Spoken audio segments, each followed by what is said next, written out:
Yeah, good morning. Good morning. Good morning. Good morning. Good morning.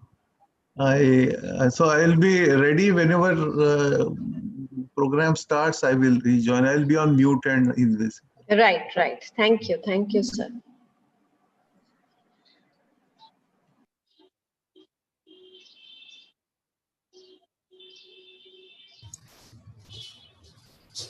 बोला आलेला माझ्याकडे ते किचन कोणी नव्हतं आलं.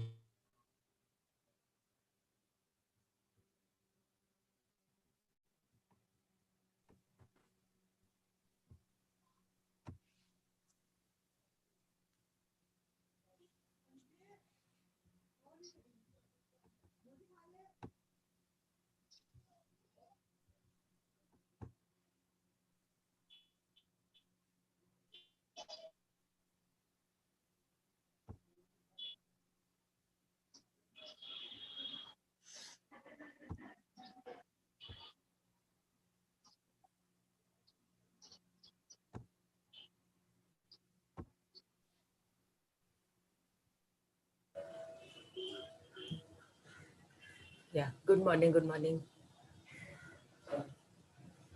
Good morning, sir. Morning, Varsha. Good morning. Good morning. Good morning.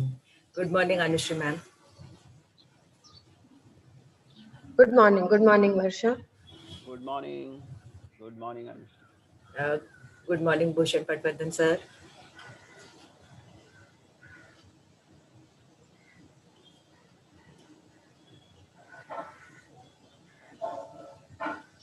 Good morning. Good morning, Shanti madam. Yes. Good morning, Shanti ma'am. नाही mute करू नको आता किंवा म्यूट ठेव म्हणजे आपलं जेव्हा हे होईल भुयार आफ्टर 10-15 आपल्याला हे करायचं तोपर्यंत ऐकायचंच आहे. बरं ठीक. Good morning, Jain sir. Morning Bhushan ji. Good morning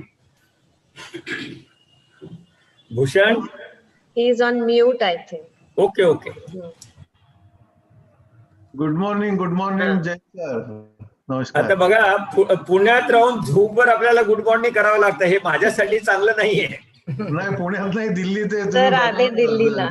पुण्यात अच्छा अच्छा. Delhi is chilling so. Yes yes yes. Okay me join करतो. Good morning. Yes. Good morning. Good morning. Hello. Sir has joined. Yeah, sir has joined already. Yeah. Yes, yes. Yeah. Yeah. Thank you so much. Thank you. Yeah. Bye. Bye. Bye.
Shanti ma'am and Anushri ma'am, should we start? Yes, yes, yes, we can. Yes, yes, please start. Okay. Yes, a very, very good morning to all of you here, and welcome to the refresher course in biology that is organized by SP Mandali's Ramnarain Ruia Autonomous College and in collaboration with UGC HRDC, University of Mumbai. Let us begin this course, this inaugural program, with by paying our respects to our motherland, and I request all of you to please rise up for the national anthem. जनगण अधिनायक जय हे भारत भाग्य विधाता पंजाब सिंधु गुजरात मराठा द्राविड़ उत्कल गंगा विंध्य हिमाचल यमुना गंगा उत्कल जलधि तरंगा तब शुभ नामे जागे तब शुभ आशीष मांगे गाहे तब जय गाथा जन गण मंगल दायक जय हे भारत भाग्य विधाता जय हे जय हे जय हे जय जय जय जय हे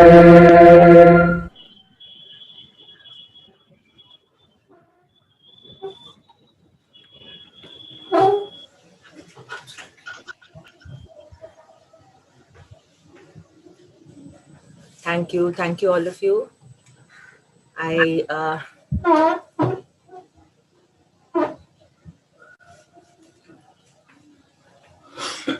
Respected dignitaries of the inaugural function of the refresher course in biological sciences, modern biology techniques, concepts and applications. Dr. Bhushan Patwardhan, Vice Chairman UGC, we are really privileged to have you as our keynote speaker, sir. Dr. K. Shanti, Director of UGC, HRDC, University of Mumbai. Thank you, ma'am, for giving us this opportunity. Advocate S.K. Jain, sir, who's the Chairman of SP Mandali. Dr. Anushri Lokur, Principal of Ramnarain Ruia Autonomous College. Deve, sir, Member of the Managing Council, SP Mandali. And all my teacher colleagues from Ruia College, all my participants of the refresher course, and also the speakers and other faculty members who have joined this inaugural program. A hearty welcome to all of you. It's a rapidly changing world, and in the current pandemic situation, we would all agree because we have all experienced this change. So it's really rapidly changing. And this change is something that none of us had ever envisioned. We teachers have been the one who actually, I think we have changed the most, because we had to mold ourselves, re-emerge, and get novel skill sets. And we have been working continuously, tirelessly with our mission of educating the young Indians. And yes, we all did it because as teachers, we are all the time trying to learn new skills, upgrade ourselves, repackage and fine tune things that is necessary so that we can impart the knowledge to our student community, as well as because so that we can be in sync with them, in tune with them. And this is the motto of a teacher, I think, because nobody ever quits learning. That's what they say, right? And we as educators will never quit learning. So here we are to refresh our knowledge base, to revitalize our concepts, and to learn more about the technological advancements from speakers and experts who are experienced in techniques that are helping biologists to unravel and explore deeper into the complexities of life. So this is the refresher course that we are going to be going through for the next 2 weeks now, and with a good list of speakers and a good kind of interaction that we hope we will have with all of you. I request our principal, Dr. Anushri Lokur, to welcome the dignitaries for this inaugural function and welcome the participants on board to this learning journey that we will be all virtually experiencing. Over to you, ma'am.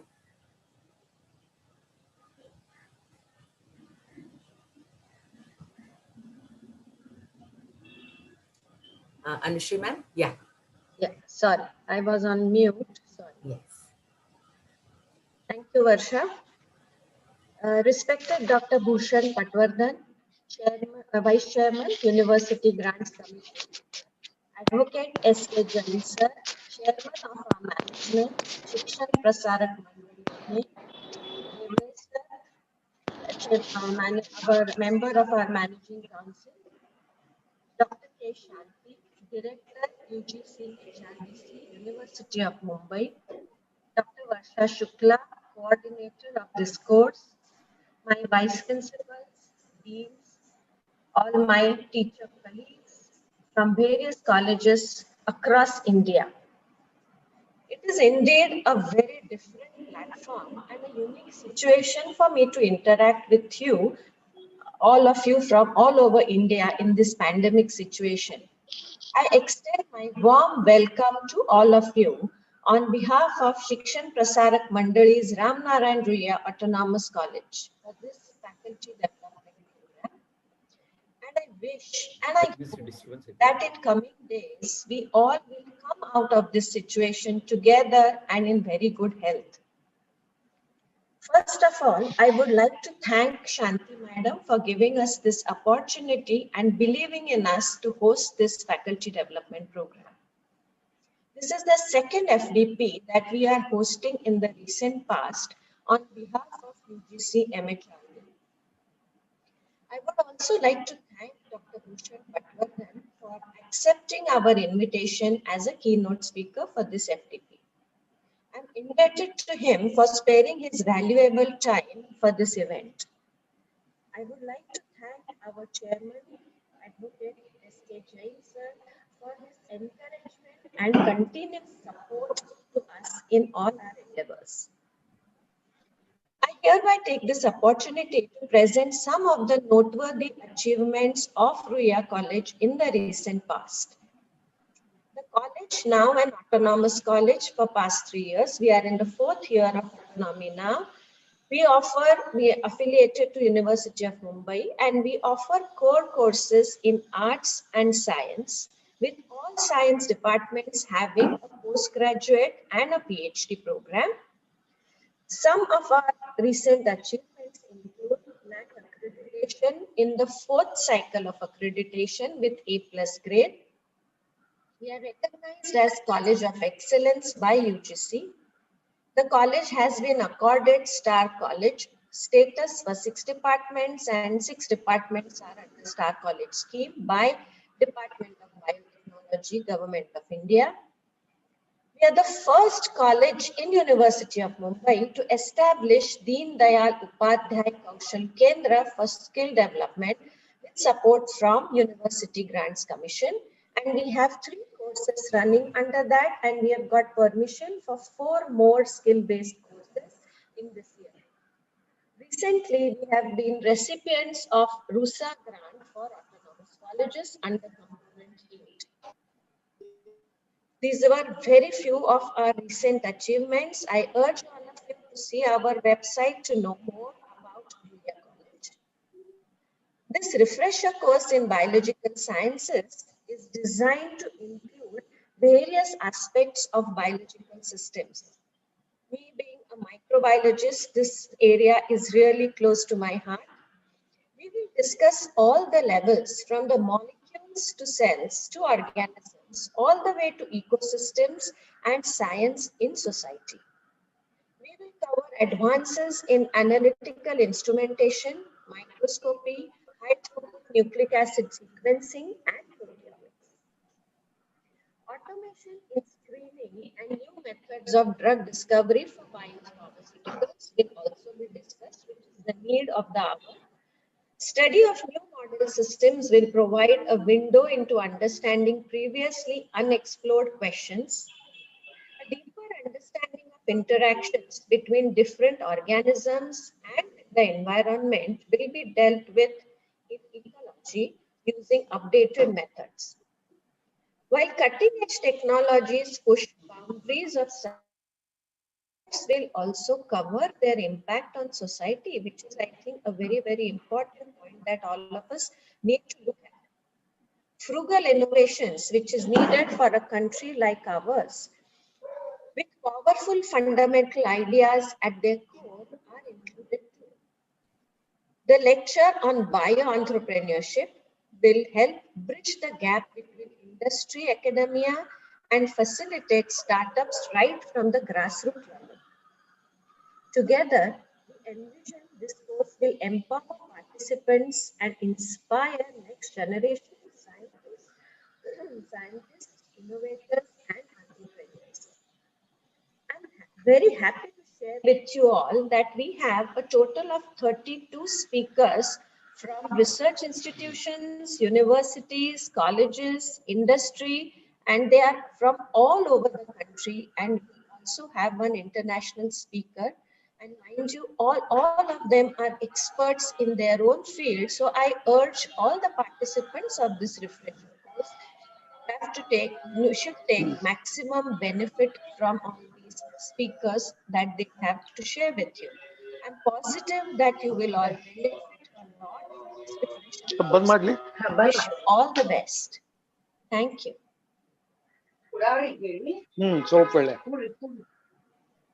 May I request everybody to please mute their mics?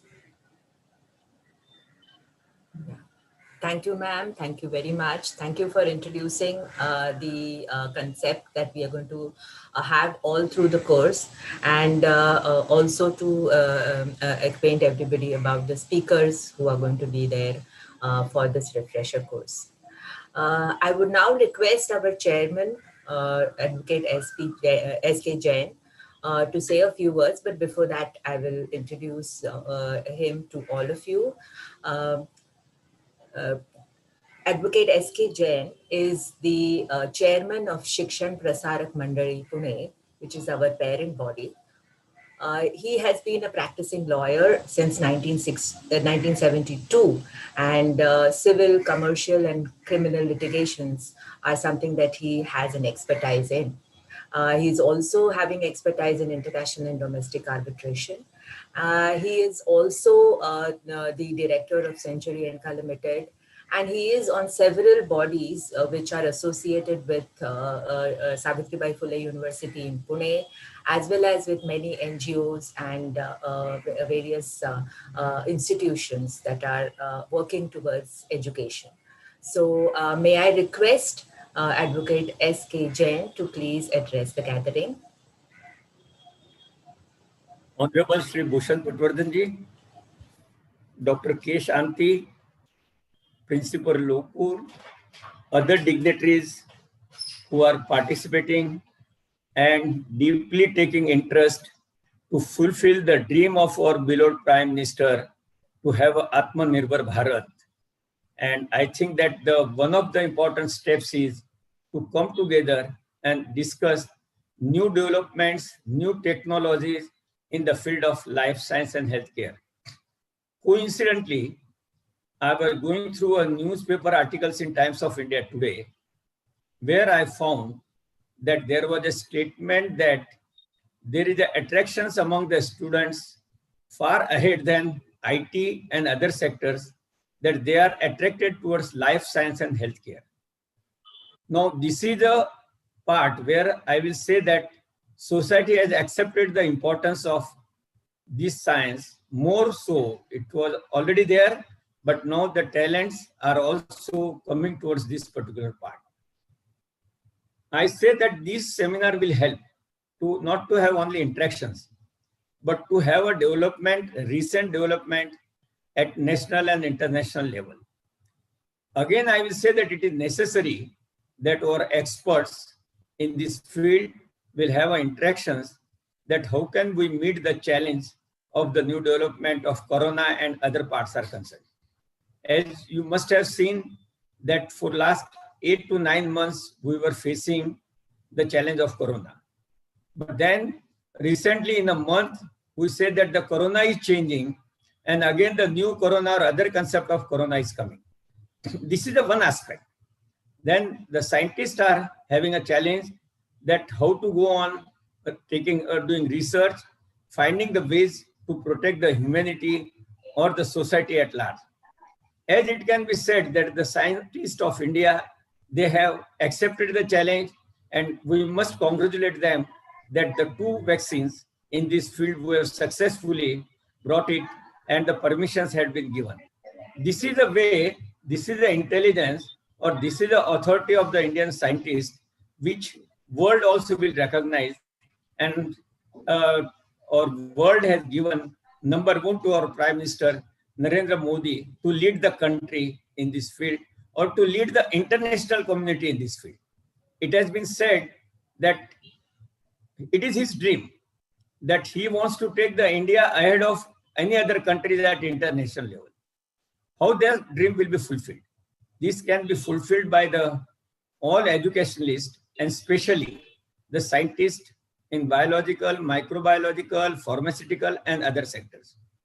Certainly, he has kept the treasury open to help the scientists, colleges, educationalists, and others, and even to the students who want to take participations in startup and other sectors. Now, how it can be achieved? And one of the aspects, I will say that Dr. K. Shanti has obliged the SP Mandali or the Ruia College to give this opportunity to have this great seminar of 15 days where all the participants will come together, will have a discussions of their valuable knowledge, will take the knowledge to a height where the India will lead again the international level, all the communities and other parts are concerned. So far as the SP Mandali is concerned, we have got TDM centers, which is there working in the field of research. We have got Bhide foundations. And overall, the Ruia College, where our principal herself is a scholar so far as this microbiology and other parts are concerned, or other professors in SP College and Ruia College, they are also working in this field.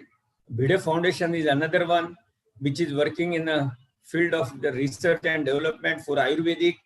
We are keen to participate. Shikshan Prasarak Mandali is ready to participate. And let me tell you that our Velinkar Institute, that is also having a management faculty and management course in healthcare for last 5 to 10 years. So the students' attractions, which is now increasing, we have already recognized at a level with Dr. Salunke's vision also there, that healthcare has its importance. So I have no doubt that this seminar will be a great success.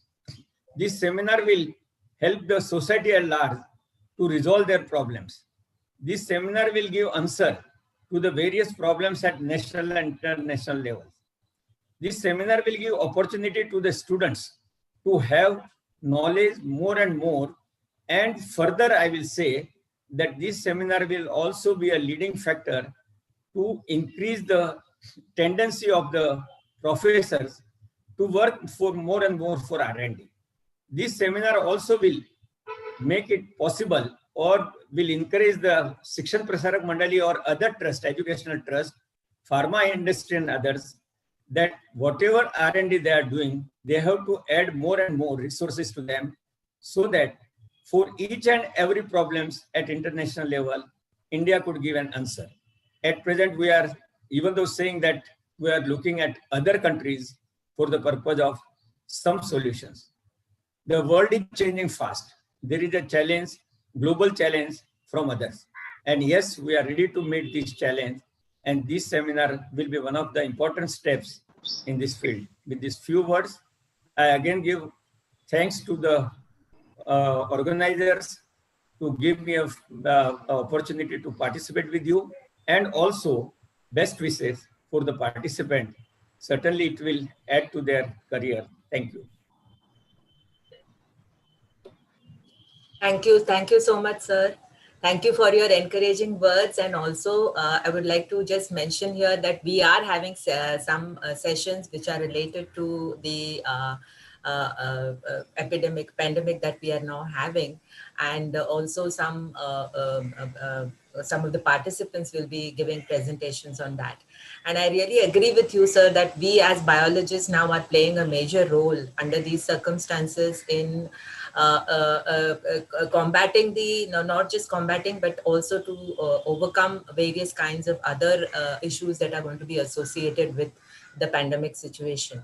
So definitely we in this refresher course will try our level best to equip our participants with various skills that could help humanity later on. Thank you so much, sir. Moving on, this refresher course wouldn't have been possible without the encouragement and without the wholehearted support of Director UGC HRDC, University of Mumbai, Professor Dr. K. Shanti. So I will introduce her to all of you and then request her to speak a few words. Dr. K. Shanti is the director of UGC HRDC, University of Mumbai, and she has been in this post for a long time and done many different courses and raised the bar of the quality of refresher courses that have been conducted all through the years through this. One second, I have a little bit of a technical problem.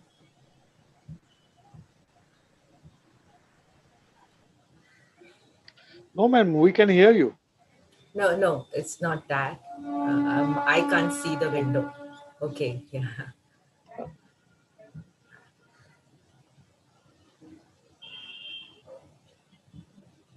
Yes. Oh, I can see it now. Yes, right. So she's, as I said, she's the present director of UGC HRDC, University of Mumbai. And as I said, you know, they have the center has trained almost 21,000 teachers, and the courses that she has been organizing are of excellent quality, because of which the Human Resource Development Center of University of Mumbai has been ranked as the 7th amongst 66 HRDCs in the country. And it is the first amongst the HRDCs of Western India. Dr. Shanti is basically an astrophysicist, and she has 27 research publications to her credit, and she has been teaching courses in high energy astrophysics at postgraduate level, and she also has her expertise in cosmology, X-ray binaries, gamma ray bursts, and black holes. And she is a recognized PhD guide and also has been a visiting faculty at IUCAA. She is a member of the Academic Council, University of Mumbai. She has been a member of Academic Council, University of Mumbai, and also on the Senate.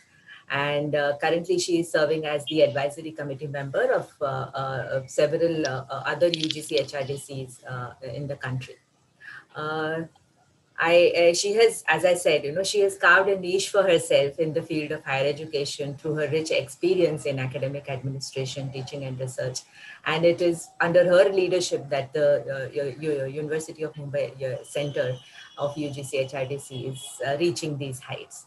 So, ma'am, I request you to address the gathering and say a few words and encourage our participants. Thank you, Dr. Shukla. Am I audible? Yes, ma'am. Yes. Respected Vice Chairman of UGC, Dr. Bhushan Patwardhan, our chief guest for today's inaugural session. Dr. Anushri Lokur, Principal of Ruia College. Advocate S.K. Jain, Chairman of SB Mandali. Dr. Varsha Shukla, our Course Coordinator.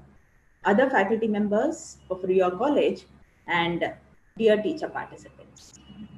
It's indeed a privilege to have with us Dr. Bhushan Patwardhan, Vice Chairman of UGC, to inaugurate this important refresher course in biological sciences.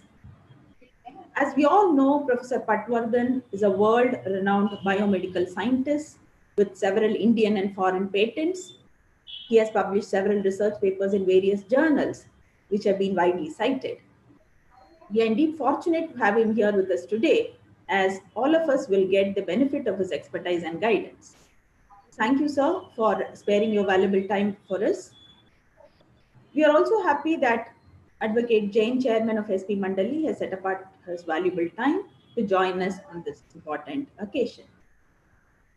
Now, the theme of this refresher course, modern biological techniques and applications, is very topical for the simple reason that we are living in the times of raging pandemic that respects neither borders of nations nor the status of individual. COVID-19 has proved how vulnerable humanity is in spite of all the technological progress that have been achieved. But it has also brought out the best in the human beings. It has shown what the modern science and researchers of biosciences are capable of even in daunting circumstances. The gene sequence of COVID-19 virus was done within months of the outbreak of the pandemic. This in turn helped the development of various types of vaccines, be it nucleic acid vaccine or protein vaccines or the conventional virus vaccines at such a short time span. This indeed is a remarkable achievement which the students and teachers of biosciences have to take note of. This is going to be the yardstick against which future developments are going to be gauged. Hence, it's necessary for the teachers of biological sciences to keep abreast with the modern biological techniques and impart the same to our students. Now, our UGC Human Resource Development Center, University of Mumbai, was established way back in the year 1987 by UGC. From 1987 till date, it has been a long journey wherein we have crossed several milestones and overcame various challenges to become an institution renowned for the quality of its training programs. Since our HRDC is located in the heart of Mumbai, we get participants with widely varying backgrounds from all parts of the country, and their coming together in our programs provide a unique opportunity for the exchange of ideas that result in their all-round development.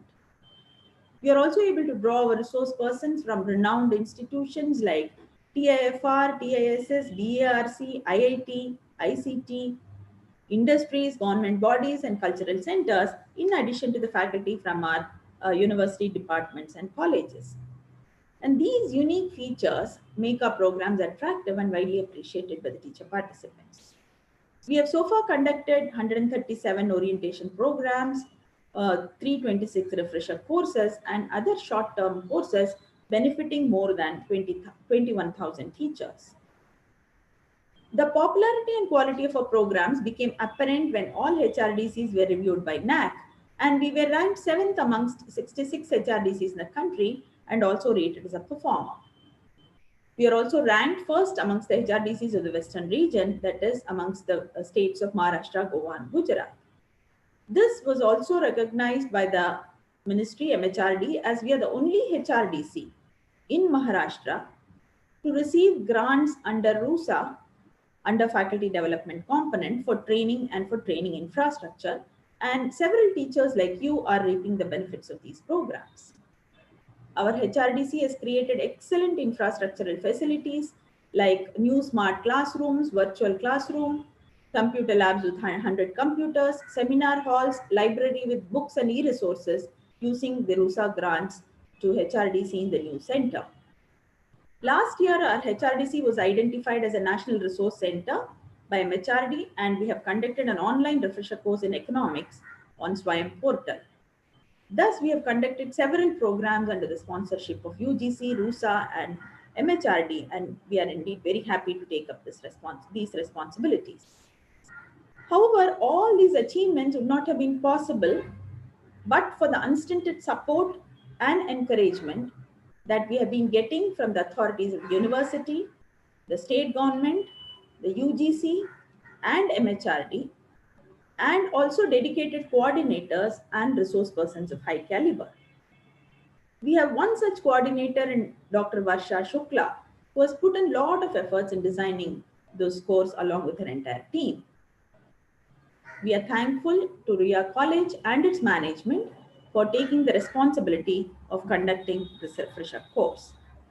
And I hope this course will be beneficial to you. But the real success of any program depends on the participants.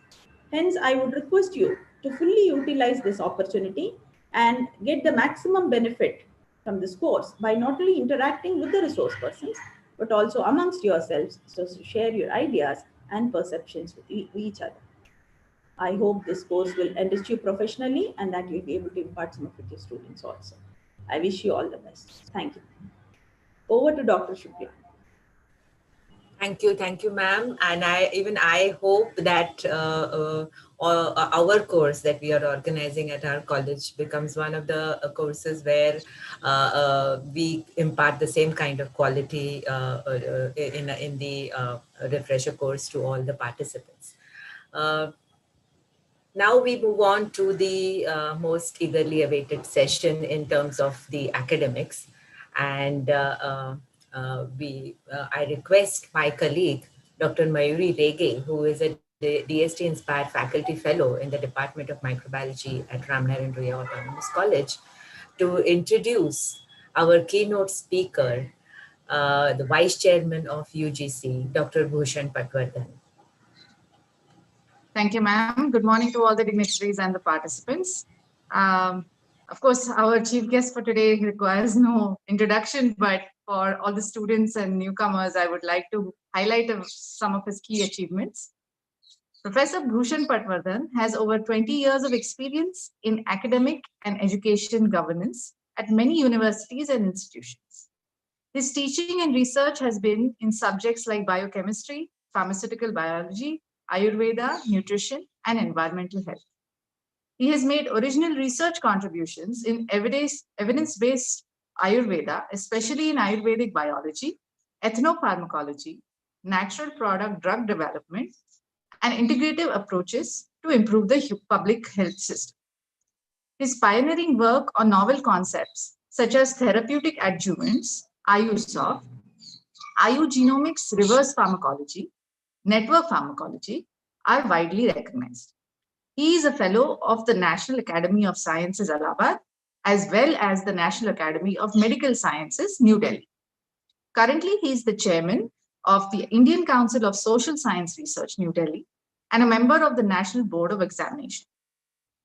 Previously, he has worked as the academic head of Manipal Education Group, the director of the Institute of Ayurveda and Integrative Medicine, Bengaluru, Vice Chancellor of Symbiosis International University in Pune, and a visiting professor at IIAS Shimla. He has been on boards of several universities and a member of important national committees of the UGC, CSIR, DST, DBT, Central Council for Research in Ayurvedic Sciences, and ICMR. He has worked on several policy-making committees and task forces of National Knowledge Commission, Planning Commission, Niti Aayog, and the Ministry of Ayush. He is the founder editor-in-chief of Journal of Ayurveda and Integrative Medicine, published by the publication giant Elsevier, and is on editorial boards of many reputed journals. He is the recipient of many orations and awards, including Sir Ramnath Chopra Oration, Waldemar Hafkin Oration, Dr. C. Dwarkanath Oration, Dr. P.K. Devi Oration, and the V.K. Zog Best Teacher Award. His books on integrative approaches for health and integrative approaches to drug discovery, both published by Elsevier, have received excellent reviews. The WHO Geneva supported his study on the role of traditional medicine in public health. His worldview article on how India is striking back against predatory journals, published in Nature in 2019, has been widely appreciated. He has received several research grants, guided 20 PhD students, holds 8 Indian patents and 2 US patents with over 8,500 citations. He is a very eloquent speaker and has traveled extensively in India and abroad to give over 200 keynote addresses, plenary talks at many national and international bodies, including ACS, UCLA, Johns Hopkins, INSA, among many others. Dr. Bhushan, we welcome you and we look forward to hearing your keynote address. Thank you. Yeah, Thank you, Mayuri, for that elaborate introduction. Many things I also had forgotten. You must have worked hard to get information from various sources. Thank you. First, let me wish you all the best for the new year. We have just crossed 2020 with a lot of challenges, and we do hope that we new vaccine and with more and more knowledge coming up, we'll be able to live with Corona in better fashion, in more healthier world. Professor S.K. Jain, chairman of SP Mandali. I happen to be alumni of SP Mandali. I passed out from Nutan Marathi Vidyalaya from Pune, known as NMV. So it's a great pleasure to institution, so thank you, Dr. Jain, Advocate Jain, who is also a good friend, for being here with us today morning, because I know as busy advocate, many clients would be waiting for him. I'm also thankful for Anushri Lokur, our common friend, Dr. Vijay Chauthaiwale, talked to me about this program, and I just couldn't say no, as you would appreciate. It is not easy for me to really join the refresher course, and because in fact, many other colleges and universities are going to get angry on me because of this. So Professor Shanti, congratulations for you for doing good work at your HRDC, putting it at the national map, and other faculty members, including Professor Varsha Shukla, who has been very efficiently coordinating this program, and my fellow teachers who have joined from various universities and colleges from different parts of the country. I think now it's, let me take time, what is it? It's 10:37. So I think we should be able to conclude by 11:30 in time, and I'll try to spend some time on question and answers. So I will not take full time just to give a monologue. I would like to speak something before I start with the new lecture, because most of the speakers mentioned about this. Most of the speakers mentioned about the changing environments and changing scenarios and new challenges, and the role of course, biologists in it. I would like to start with the recent report of UNDP, and Human Development Report, as popularly known as, the Human Development Report. If you look at the recent development report, which is just published in December, officially tells us that we are now moving from the Holocene to Anthropocene. And the Holocene epoch, which they say that is over now, and we are now officially in the Anthropocene epoch. And what does it mean? It means that the human activities are superseding everywhere, and the human-centric development has taken a central stage. And this has caused a lot of worries. We have been talking about it for quite some time, but now the situation is becoming even more serious, and Corona is just one red signal that nature has given us. And there will be many more. We have seen such in past, which we ignored, but now we can't afford to ignore any longer. So the HDR 2020, is another eye-opener, which tells us that we are already in Anthropocene. If you read the Nature 9th December issue, another interesting article you will see, which endorses that we are officially in Anthropocene epoch. And Nature article tells us that the total biomass which exists on this earth, the human created mass has exceeded that. So the total biomass of, fauna has increased. You will see that the total mass of plastic is much more than the total mass of fauna.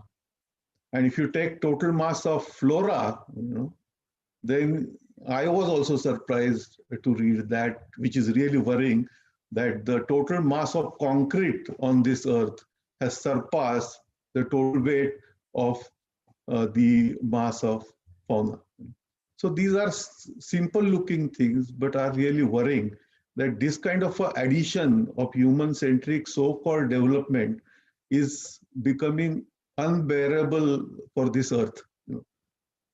And we need to really do something. If we keep on continuing giving more and more subsidies to fossil fuel and turn blind eye to what kind of developments we're talking about, and if we keep on really equating the human development to country GDP, I think we are living still in fool's paradise, and we would not know how long we'll be able to live. This is the grave situation, and therefore United Nations Director General also has clearly expressed these views. So just to conclude my first part, before I go to my talk, there is no choice between whether we should save trees or human beings. We survive together or we don't survive at all. So there is no third option before us. So as biologists, I think we have much more responsibility to become more humbler, because biologists today, because of these so-called technologies which we are used to, are getting more and more overconfident on the level of hubris, And I think we need to really do this kind of an introspection, that how our knowledge of biology will be better utilized for betterment of humanity and betterment of conservation of nature. If we keep this as a center stage, I think our further living will be better and assured and sustainable.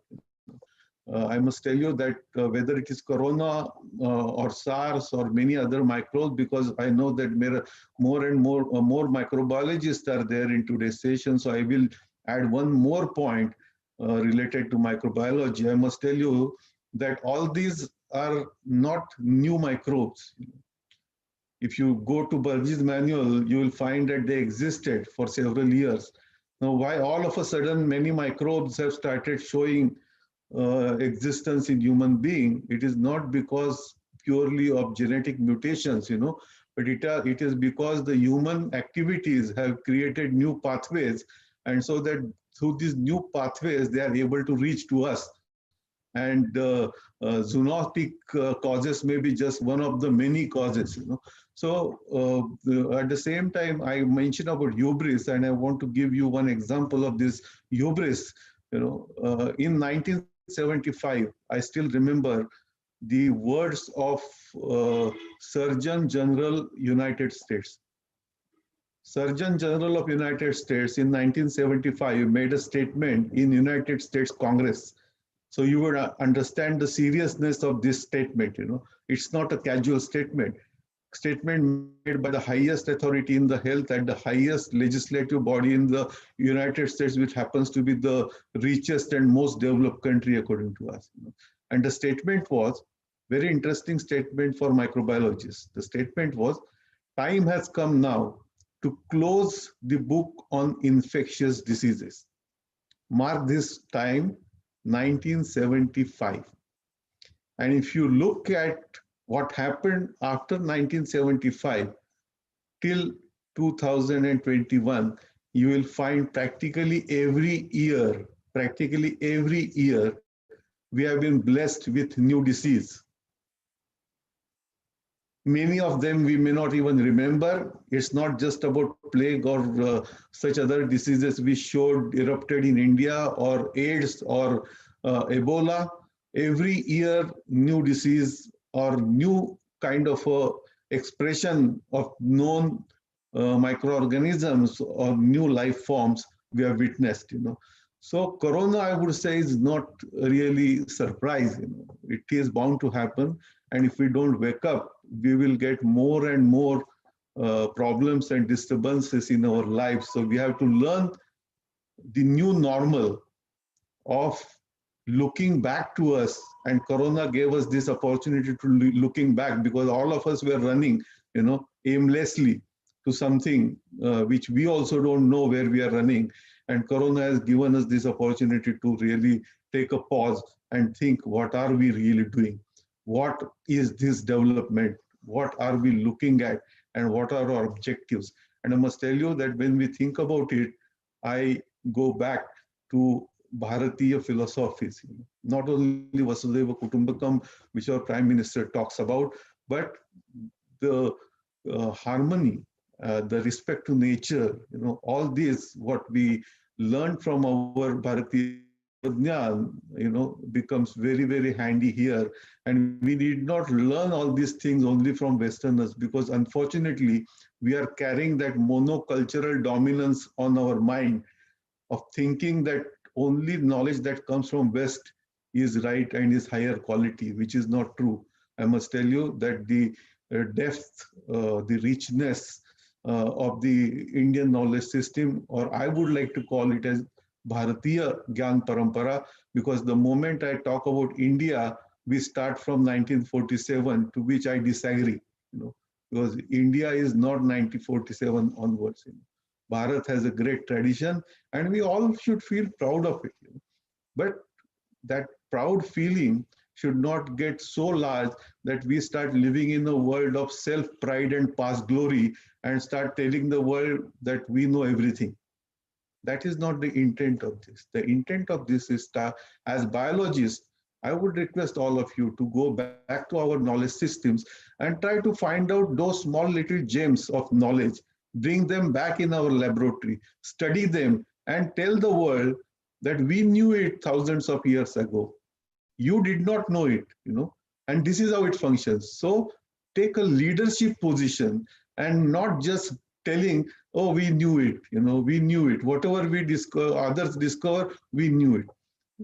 And I hope that today, whatever little we will discuss will help in developing this new mindset for Naya Bharat, to look at our own knowledge system from knowledge point of view as innovative ideas for future research, especially in biological sciences. I will give you some of the glimpses in today's talk, which are based on this and which we actually practiced and did. So what I will talk to you today is not only hearsay or what read in top journals, but what also was practiced in our small little laboratories in Pune and in other collaborative laboratories elsewhere. So my talk today is going to be focused on biological sciences, but more focused on innovative approaches to drug discovery and integrative approaches for health, because this is what my subject is, and I thought that I will take some examples based on our own work and share that with you, rather than giving you some quotes from somewhere else and quoting somebody else's work and preaching you, because I believe that in education, adidhi, bodha, acharana, and pracharana is the real Bharatiya pedagogy we must practice. So this is first doing and then telling. This is the short, and I must tell you that this is just a very small and humble effort. There is a lot more to do. I will try to share slides onwards if I am able to, and then I will be taking maybe 20-25 minutes to take you on a tour of what we have actually done in the area of biological sciences. And can you see these slides? Yes, sir. Yes. Okay. Yes. And I also must mention right in the beginning that unfortunately today there is some problem at UGC office in the internet. So I am on my phone internet. So in case it gets interrupted, don't worry, I will soon try to get connected and get back with you. So as I told you that the biological sciences and innovative approaches to drug discovery will be the central theme. And what I will talk about will be based on these two books which you see on screen, both written by me and my colleagues. One on integrative approaches for health and other is innovative approaches to drug discovery. Let me first pay my tribute to all those great people who have contributed in the field, especially from India. These are the champions of integrative medicine and natural product drug discovery research in India, starting from Gananath Sen, who should be given credit for discovery of Rauwolfia serpentina. The reserpine, which was isolated from this Sarpagandha, credit goes to Kaviraj Gananath Sen. Earlier scientists were also Kavis, you know. In our emphasis on STEM, I would say, or technology, we always have tendency to undermine humanities and social sciences. So scientists and Kavi should go together, you know, they are no different. So humanities are equally important as we talk about scientists. So our scientists, especially in India, are getting too myopic. You know, I need to tell you that we should not only become humbler, but we should also broaden our vision, you know, to look at what is happening outside around us. You know, Colonel R.N. Chopra, K.N. Udupa, C. Dwarkanath, Antarkar, Dhanukar, Satyavati, Sukhdev, C.K. Atal, B.N. Dhawan, Nityanand, S.S. Handa, Ranjit Roy Chaudhary, R.D. Lele, B.M. Hegde, M.S. Valiathan, S.P. Tyagarajan, Ashok Vaidya, who is in Mumbai only now. I just had a word with him a few minutes ago. At this age, he and his wife Rama Vaidya are so active. Actually, you should invite him to Ramnarain Ruia College to interact with your faculty, and I'm sure your faculty will get transformed completely. You know? By the way, his thesis on Bhrigu Samhita was rejected. His MD thesis, he did his MD in pharmacology, MD in medicine from Mumbai, and his thesis on Bhrigu Samhita was rejected, but he did not give up. He continued to work. He retired as the medical director of Siba Gaigi and continues this reverse pharmacology approach today. He happens to be my mentor. V.M. Katoch, Ram Vishwakarma, Y.K. Gupta, and many others actually who are in India who have done phenomenal work in this area. I come from Pune University, although in India, currently in UGC, in a regulatory agency. I continue to work at my own Center of Complementary and Integrative Health at Interdisciplinary School of Health Sciences at Savitribai Phule Pune University. And essentially, we work in three areas. One is in drug research, wherein we look at bioprospecting, reverse pharmacology, quality assurance, drug development, clinical studies, including RCTs, you know, and a lot of policy and analysis work through the Journal of Ayurveda and Integrative Medicine. The innovative projects which we have undertaken include iGenomics, iSoft, pharmacoepidemiology, network pharmacology, therapeutic adjuvants, and especially use of Ayush in public health. And you will see some of the glimpses of our own work in my talk a little later. And we do have Ayush Center of Excellence by Ministry of Ayush, in which we undertake human resource development and capacity building in transdisciplinary research and a lot of collaborative research, which I will share with you. Let me start first by telling you that in biology research or in biomedical research, especially because my session is more going to be on biomedical research, if you compare the output of biomedical research, especially in medicine and pharma and biotech sector, you know, again, my talk is going to be restricted to pharma and biotech as well as medical domain. So I'm taking these 4 countries, you know, India, United States, China, and Germany, just representative countries. And this is Skymago data taken from Scopus. You know. And you will see that as compared to even China, you know, at one time we were ahead of China, but today China has surpassed us. And a country like US, if you take in terms of the research output, we are lagging far behind. Having said so, let me tell you that globally, biomedical research is really in worrying stage. You know, so we need not only worry about India, but what is happening in global level is also worrying. 85% of the biomedical research is supposed to be waste. Isn't it worrying? 85%. And this is not my anticipation or my criticism, but this is from a series of articles published in Lancet during 2013 to 2014 by famous biomedical scientist John Ioannidis, from Stanford, who recently published 2% scientists and many Indian scientists actually figured out in that list as well.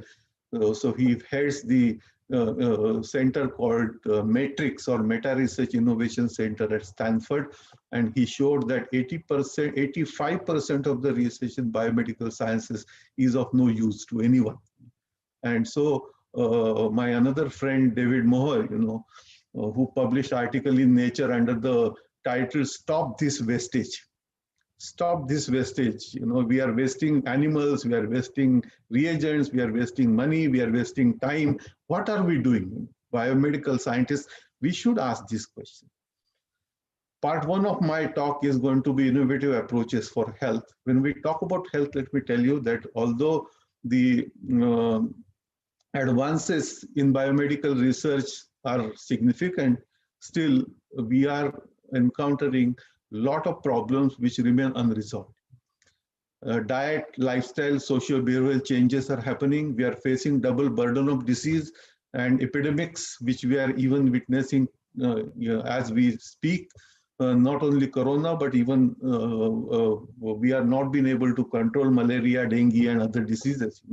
There is increasingly unaffordable healthcare costs becoming very, very difficult for poor people, or forget about poor people, even rich people in rich countries are not able to afford ever increasing cost of healthcare. And this is really healthcare. We should ask this question. We are facing these demographic transitions. Some countries are getting old, countries like India are getting young, a geriatric population are facing in many countries minimum 2 to 3 chronic conditions, and India also has started facing this geriatric problem, and I must tell you that there is no magic bullet or there is no single solution to this problem. We are actually living in a medicalized society. We have started believing that by taking medicine we will get health. We have started using health and medicine as synonyms, and we are in a vicious cycle of healthcare. We call it as healthcare, but actually it is medical care. And the gullible patient is at the center, is surrounded by doctors, hospitals, diagnostic laboratories, drug companies, insurance companies, and so on. And the challenge is bringing back focus from medicine to health. Already this is happening globally.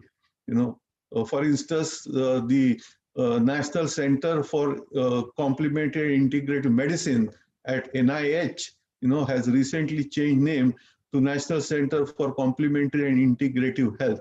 This is very recent. So this shows that people are now thinking more about health, but we still in India are talking about medicine. And actually, if you, this is another figure, if you see, it's taken from British Medical Journal, one of the top medical journal. This is 2013 paper. The third cause of death in country like United States happens to be medical errors. What does it mean? The largest cause of death in US is obviously heart disease, followed by cancer, and medical error is the third cause. And no wonder why my another mentor, Dr. B.M. Hegde, always talks about it so passionately and so directly from heart when he talks about what they don't teach you in medical schools. So I'll go a little bit fast now. Triple burden of disease I already talked about. In addition to non-communicable and communicable diseases, we are facing the third burden of lifestyle and environmental changes diseases. GMOs are posing really serious problem, and as biological faculty, I would actually spend one full hour on only talking about GMOs, but that is not the subject of today. The junk food, red meat, sodas, sugary drinks are already out of fashion in the West, but we are adopting them in now. I feel that when I see the advertisement of some cricketer or some Bollywood star taking Coca-Cola or Pepsi small bottle in hand and in hand of a small child without chappals, playing cricket, I feel it's a criminal kind of advertisement that we are doing in India. We really need to look at, biologists should get out of our classrooms and our universities and our colleges and see that what we can do for the society. We are not doing enough for the society. We are not giving back to the society. The healthy, organic, nutritious food, I want to ask you a question, where our millets has gone and from where these oats have come. I don't know. And why we should tolerate all this, where ragi has gone, where bajri is gone, where jawar has gone, and why we are really getting fascinated with this oat, which has come from nowhere. So these are some of the questions, that in the modern lifestyle or rather Western lifestyle, the home theaters have become a reality. So we have multiplex in our own living rooms and our kitchens have been outsourced to Swiggy's, So this is what we are really living. And then we are saying that we want health. How can we get health if we are becoming so reckless in our lifestyle and our own behavior? And mobiles have added to this threat to health. Aging population is becoming really very problematic all over the world. And you will be surprised that in the advanced countries, and not only advanced, even Indian old people, if you see, they will be consuming at least 6 to 8 medicines in a day. And it is so annoying for them. And many old people talk to me, they say that we can't even eat food. How can we eat these medicines as food? We have to do something. And I must tell you that we have answers. We have lost what we had. We just have to discover that. And that is swasthya. Swasthya is such a profound concept. Health is not the, arogya is not the right concept, Your arogya is also connected to roga. Health is also connected to healing. The right word is swasthya. And this is typically Bharatiya Sanskrit word. Swayam mein sthit, swasthya. So we have to really rediscover that the food, health and microbiota, microbiologists did not be told about this, the ever-growing importance. But in Ayurveda, they talk about Mahasrotas. And this Mahasrotas, or the entire digestive tract, they give so much of importance. And various interventions of Ayurveda, such as Basti, are actually microbiota altering mechanisms. They are very sophisticated, I must tell you. We need to do work on that. And we need to look at these ideas coming from Ayurveda concepts like Agni, Ama, Dosha, Dhatu, Mala. We should really look at this profound concept from biology point of view. As biologists, many times I feel bad when we biologists ask questions to Ayurvedic Vaidya, what research is going on in Ayurveda. I think we should be ashamed of asking this question to them, because it is our fiduciary responsibility as biologists in India to do some research in biology related to on Ayurveda. We have not done that research, and we are asking poor Vaidya what research they are doing. Their job is to do their Vaidyaki, their job is to do their own medicine and not do research. They should do research, and they are trying to do research. But humiliating them that where is research in Ayurveda is, I think, a criminal, and especially for biologists, it is criminal to ask such questions if we are not doing research on these systems. In the world, if you see, the integrative approaches are coming in a big way. This is not a war of turf. This is not a question whether I am allopathic doctor or Ayurvedic doctor or naturopathic doctor. This is a question of what people want and what people need. And as a doctor, it is my responsibility to give what people want and not restrict to only having a myopic vision that because I'm allopathic doctor, I will not touch Ayurveda.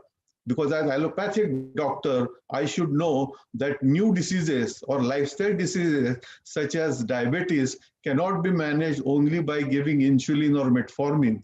you need lifestyle modification, and that lifestyle modification and nutritional modification can be much better if you understand Ayurveda better, if you understand Swasthavrutta better, if you understand meditation better.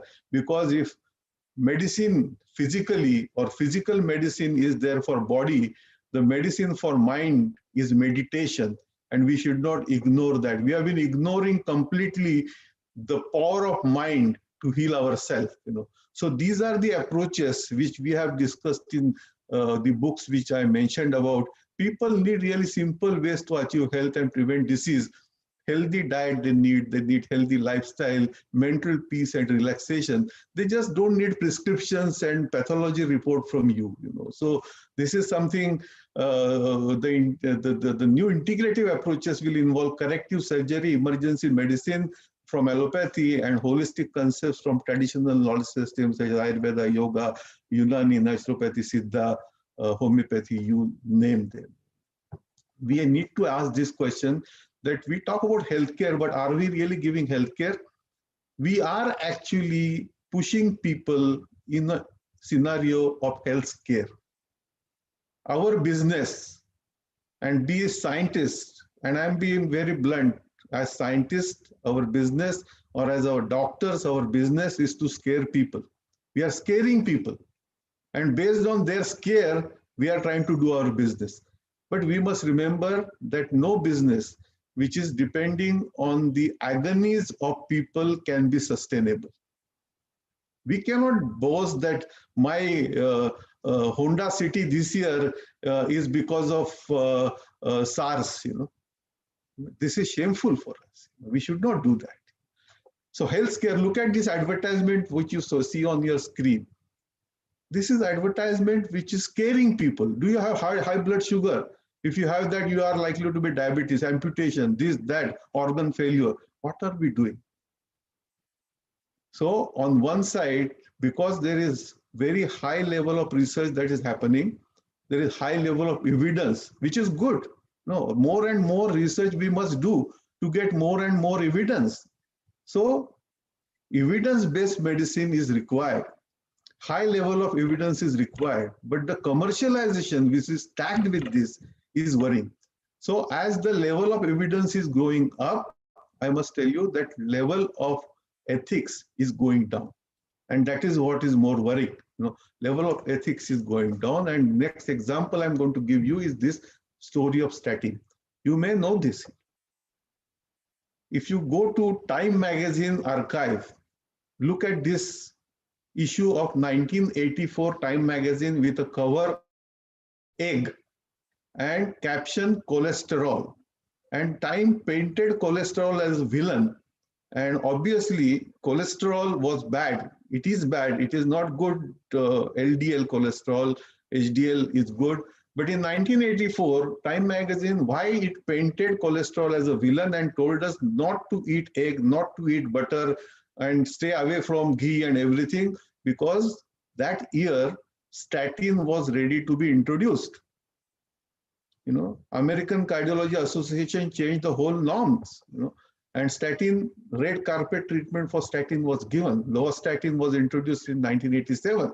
And this was a preliminary preparation. So you can imagine that how industries work, how industries can create drugs. We in a laboratory think that we are discovering drugs. We don't discover drugs. We may discover drugs, but industries bring them to the market. They decide which drug should remain in the market and which drug should be withdrawn or which drug should be killed in the market. So this is what is happening, the statin story. And look at this, Time Magazine, 2014. 1984 to 2014, look at the Time Magazine cover page, scoop of butter. And Time is now telling you that eat butter, don't worry about cholesterol. And all of a sudden, cholesterol became something which you should not worry. American Public Health Association published report in JAMA saying that there is no sufficient evidence to show that lowering elevated cholesterol can protect you for risk of cardiovascular diseases. This is not me telling you. This is JAMA article telling you. This is American Association telling you, which in 1984 told you something else. And so many industries in US are facing actual legal suits because during these years, and I must tell you, statins are excellent drugs. It is misuse of excellent drugs which is worrying me. I'm not telling that modern medicine is bad. Modern medicine is good. We want modern medicine, because we want immediate relief. We can't say we don't want statin, but we don't want statin for mild cases. We don't want statin even for moderate cases. When is there severe increase in LDL, obviously you'll have to reduce it and you will have to take statin. But what is this? 1984 to 2014, what happened in between? We got one more entry in the list of new diseases, and that disease is statin-induced diabetes. Now, part 2 of my talk is going to be innovative approaches to drug discovery. I'm going to be a little fast in this. I want to give more time for questions. You would be surprised that as our knowledge in biology improved, we were hoping that we will be able to discover more and more drugs. But the rate of new drugs coming in market has actually reduced.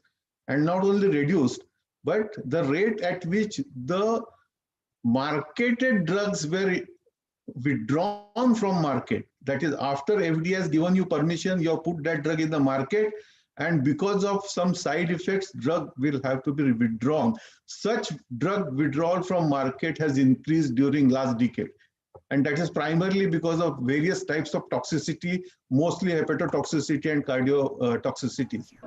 So, and you will see the whole list. If you go to different journals, you will find this huge list of drugs which have been withdrawn from the market, and the rate at which new drugs are introduced in the market are actually getting, as biologists, those who are tracking the new drug discovery know, and Vijay has done a wonderful work in creating new drugs when he was at Torrent, our new drug discovery, especially new chemical entities, are going down. You don't remember a magic bullet in recent years. Do you remember? No, we have not. We are just playing around by changing some functional group here and there, but there has been no major breakthrough. What is happening? Are the days of new chemical entities numbered? Do we need a fresh approach? Of course, we need a fresh approach. We need a fresh approach to drug discovery. Earlier we used to do, or even today we do drug research, start from laboratory and go to clinics. But we follow this approach called reverse pharmacology approach because traditional medicines are used in clinics already. We have to bring them in the laboratory, study them, how they are working, ensure that they are safe, see what are the chemical reactions that are happening, what are the effects on biological systems, what are the mechanisms of action, and then develop a drug out of this. And we actually followed this reverse pharmacology. As I told you, Ashok Vaidya popularized this term reverse pharmacology. Those who are interested can read our paper in Current Science. In normal drug discovery, it is very challenging. I'm not going to show you more, but if you are lucky, out of 10,000 compounds, one drug will get approved. This is what the general statistics. What you see on the screen is general numbers of the molecules which are there, but out of these molecules, hardly few are used as drugs, and many targets, are still unexplored. This is National University of Singapore Therapeutic Target Database. You will see that many of the targets are still not studied, and target drug specificity, which we insist on drug discovery, is also questionable now, because the conformation of a target may be at various locations, and modulating one target in a specific manner is likely to have modulating another target at different locations. So this kind of a or mono target approach is now getting into multifactorial etiology diseases because of these conditions. The single or specific targets are now one gene, one target, one ingredient approach is getting into multi-gene, multi-target, multi-ingredient. I'll give you some cases. Again, I will not discuss these cases. This is our own example of reverse pharmacology, which was supported by CSIR under the project called New Millennium Indian Technology Leadership Initiative, or NIMITLI program. Arthritis was handled by me with Dr. Arvind Chopra in Pune. Hepatitis handled by Dr. Ashok Vaidya, and diabetes was also handled by Dr. Rama Vaidya. And these three projects we did in 5 years' time, and by doing work with several national reputed institutes such as NBRI, RRL, which is now IIIM, Agarkar Research, and in Mumbai, Spark earlier, now KEM Mumbai, Nizam Institute, All India Institute of Medical Sciences. We did clinical trials here, controlled clinical trials, randomized controlled clinical trials. We published, we showed, and we got the drug equivalent to hydroxychloroquine. You know, ashwagandha, we showed that it is equivalent to hydroxychloroquine, and our formulation, we showed that it was equivalent to celecoxib and glucosamine. This was in 5 years' time. We published over 15 papers in peer-reviewed journals, and we have 5 patents, one in Indian patent and several others in US patent as well. This work received Integrative Medicine Award in 2013 by European Society of Integrative Medicine. One of our paper was published in British Journal of Rheumatology, and the same journal wrote an editorial in favor of our paper. You know, getting editorial for your paper in a journal is supposed to be one of the best tribute to your work. So these are some of the examples which I'm giving you based on our own work. Case 2 is development of botanical adjuvants. This work was supported by Department of Science and Technology. This work was done in collaboration with Serum Institute of India, which happens to be one of the largest vaccine manufacturing company, which just recently gifted us India's first vaccine. So we are working on vaccine adjuvants, and we have published a lot of data on that, and we have shown that materials which are isolated from ashwagandha, shatavari, and guduchi work out as not only a packing material like alum, but they are actually immunoadjuvants because they have immunomodulatory activity in addition to vaccine adjuvant activity. I'm not going to talk about it more, but we have published sufficiently in vaccine adjuvants. We have several patents on vaccine adjuvants as well. You know, this work is with Serum Institute, but now the new project which we are doing is in collaboration with several other institutes on vaccine adjuvants. Manipal University Life Sciences School, IISER Pune, NCCS Pune, and National Institute of NCI, National Cancer Institute of NIH in the US, as well as Memorial Sloan Kettering and Serum Institute as our collaboration. You know, this is a very important cancer adjuvant project which is going on. Case 3 is multi-target discovery network pharmacology did by taking example of Arjuna and by taking example of type 2 diabetes.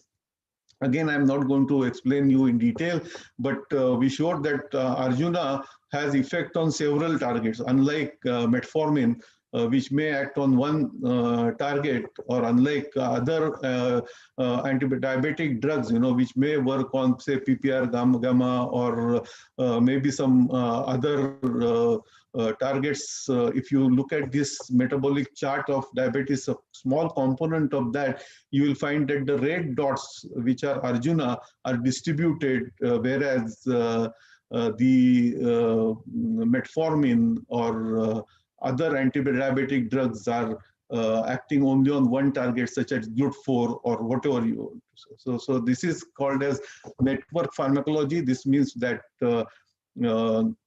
one target to multiple networks. And when I studied biochemistry, Leninger was my Bible, Gita, whatever you want to call it as. But what you see on the screen was Leninger in short, you know. So protein, carbohydrate, fat metabolism, citric acid metabolism, urea cycle, pyruvic acid cycle, electron transport chain, and that's it. But today, if you look at metabolism, you know, it has grown so much that when I go, I'll show you the next slide. I was really taken aback. And after seeing that, if you believe that we are still able to manage with one chemical entity to manage disease like diabetes, we are, I think, living in a fool's paradise. This is a Google map of human metabolic network, you know, and look at that.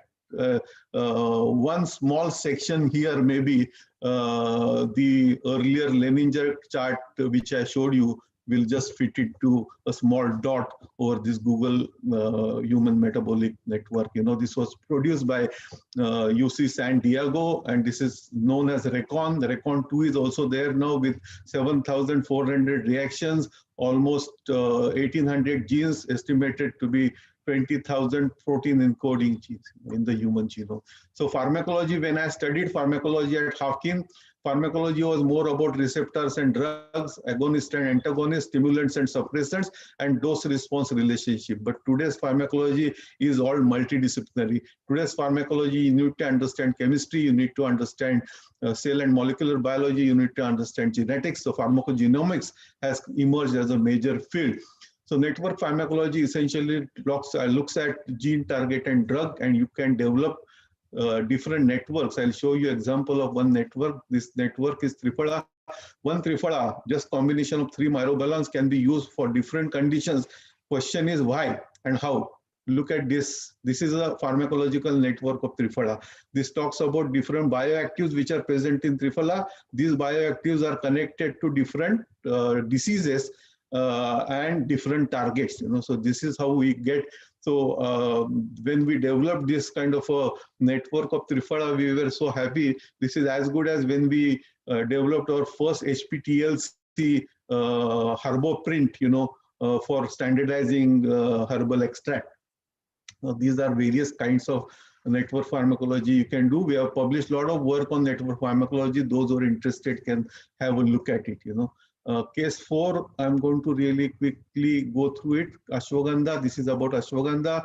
Actually, currently, we are actually writing a paper wherein there is emerging trend, and we have showed that ashwagandha, in comparison with hydroxychloroquine, ashwagandha has functioned better to prevent corona.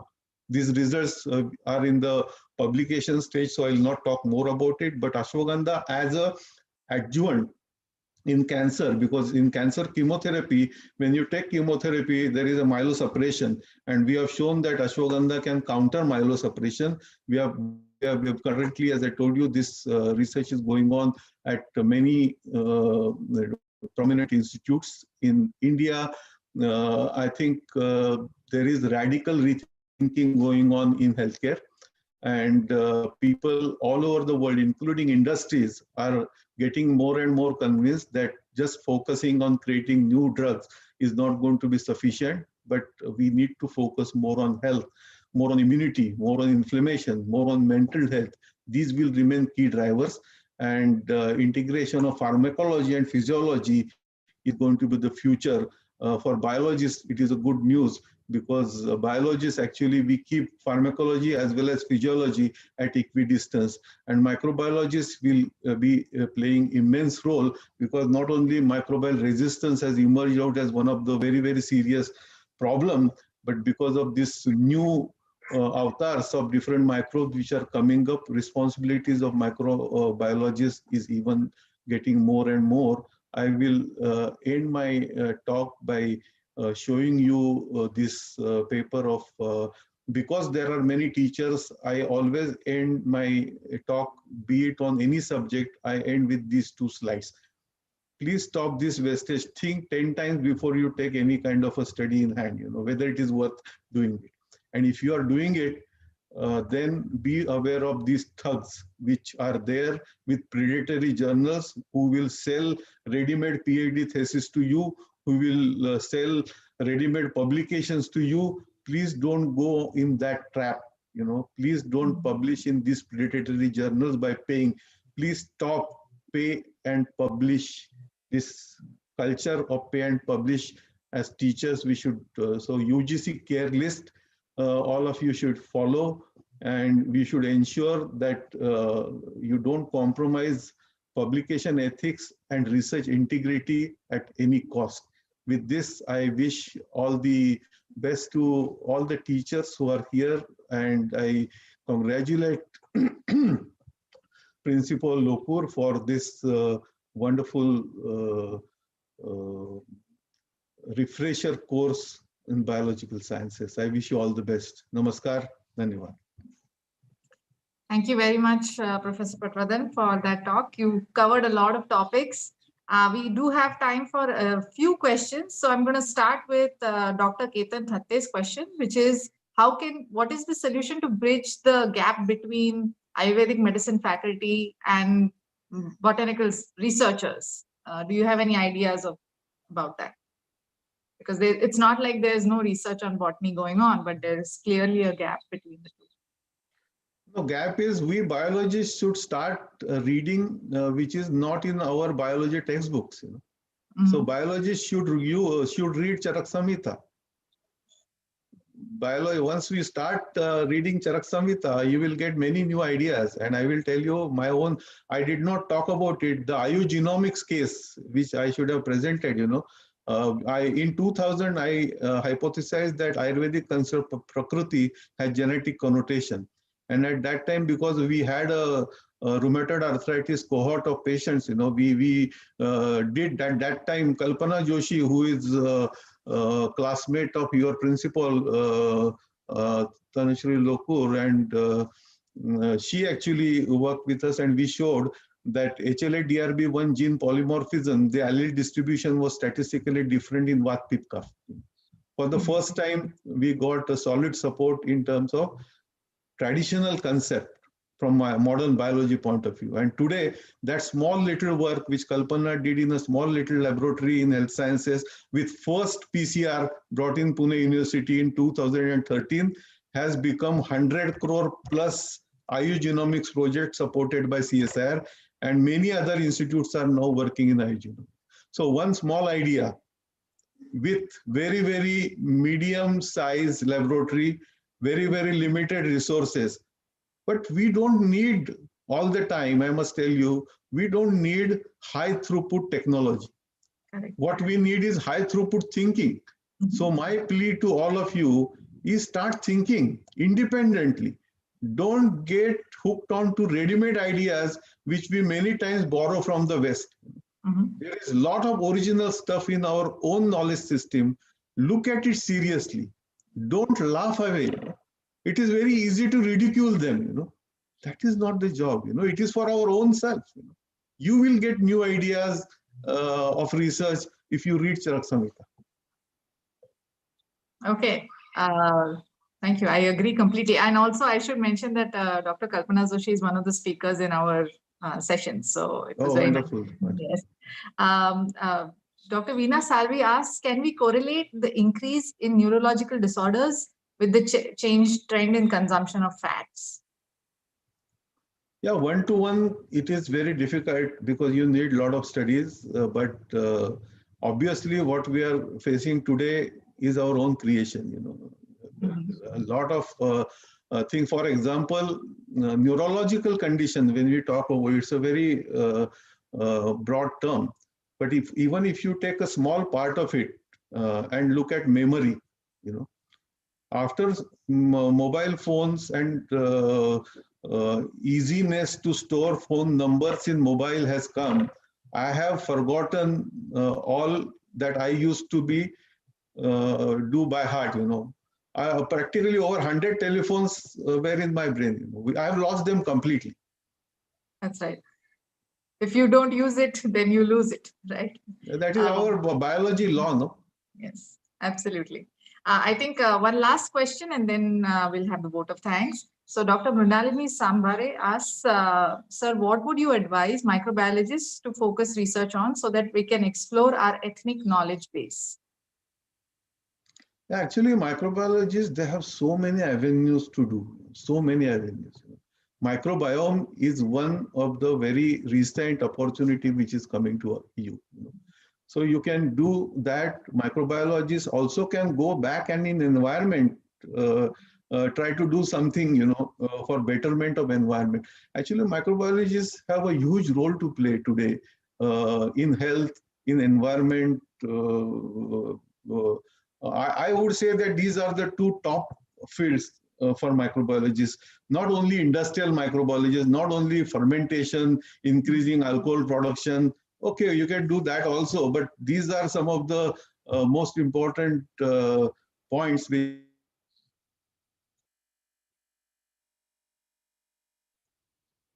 I think there might be a network issue. You should give.